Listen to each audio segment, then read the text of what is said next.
represented the great state of South Carolina. There's always some illusions above me, so if you just nod whenever you're ready.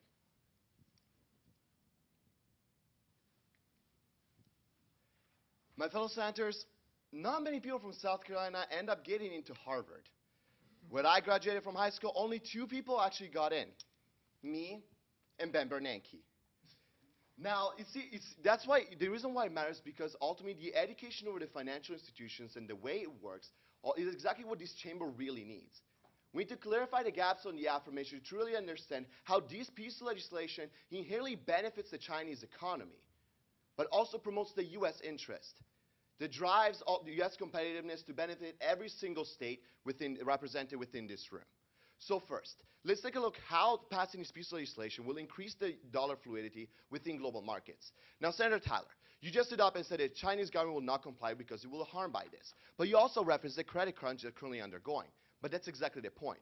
Because they're undergoing a credit crunch, they have a powerful incentive to actually comply with this piece of legislation.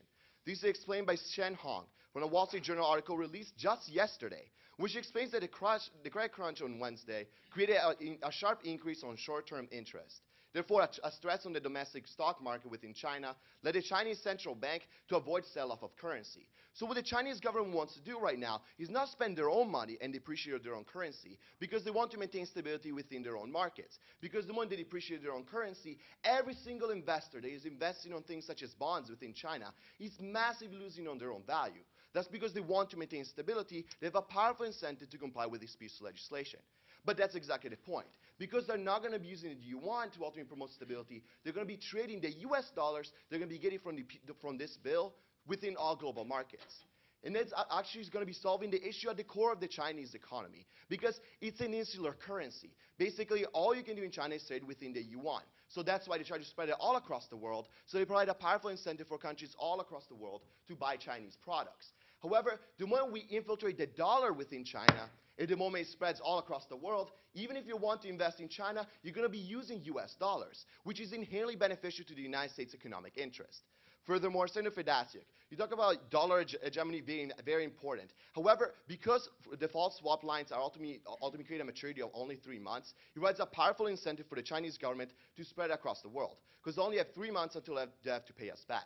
Furthermore, we talk about China is being done evaluating. However, they will be injecting 10 billion yuan in the Paris Bank alone.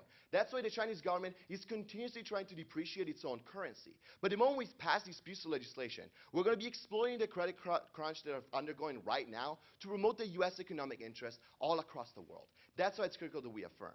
But lastly, the leverage that we're going to be getting out of this piece of legislation will be allow the United States to be back the leverage that China has on our U.S. debt.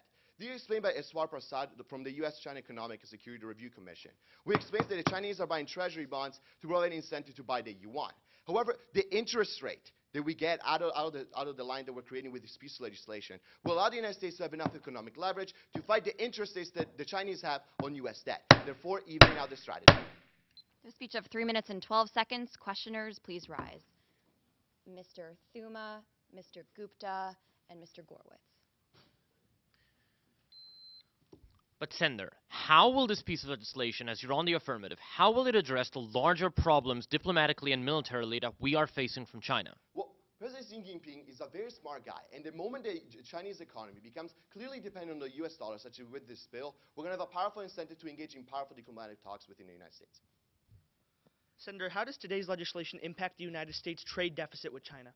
Well, ultimately it makes it less viable, because we'll ultimately align all Chinese businesses to invest far more in the United States, trying to even it out as much as possible. Thank you.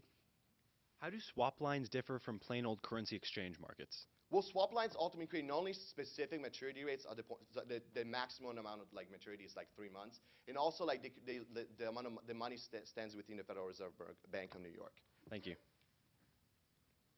If we create a market and raise the value of the yuan, what happens to the value of the United States dollar as a reserve currency? It's not just about the value. We'd be looking at it through the lens of purchasing power. It increases for every single one of our own constituents, because it makes the dollar far stronger as a world currency, because everybody starts trading with it.